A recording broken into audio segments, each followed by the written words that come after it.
2024 November 22వ తారీఖున మహారాష్ట్రలో BJP alliance వస్తుందని చెప్పడం జరిగింది. 23వ తారీఖున అది ప్రూవన్ అయ్యింది.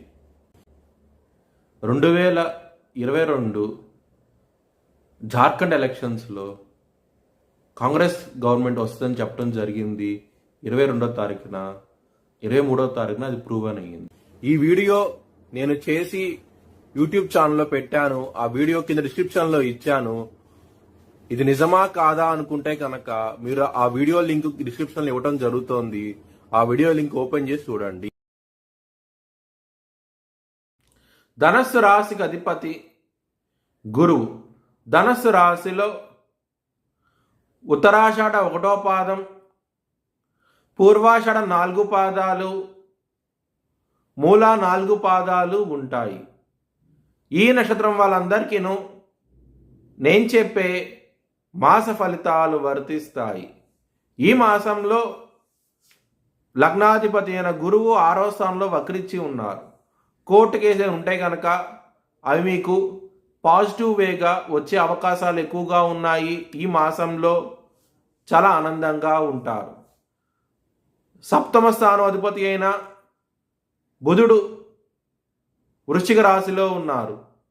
దాని మూలంగా మ్యారేజ్ పరంగా గొడవలు అయ్యే అవకాశాలు ఎక్కువగా ఉన్నాయి.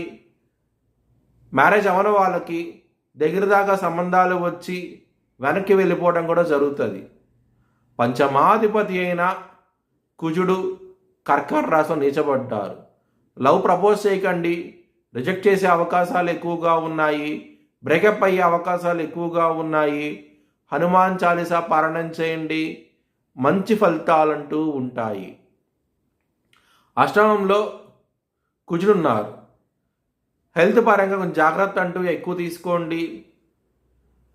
సుబ్రహ్మణ్యాష్టకాన్ని చదువుకోండి, మంచి ఫలితాలంటూ ఉంటాయి. ఖర్చు అధికంగా ఉండే అవకాశం ఎక్కువగా ఉన్నది ఈ మాసంలో. ల్యాండ్స్ విషయంలో మాత్రం మంచి డెవలప్మెంట్స్ అంటూ ఉంటాయి. ల్యాండ్స్ అమ్మాలనుకుంటే కనుక మంచి రేటు వచ్చే అవకాశం ఎక్కువగా ఉన్నది.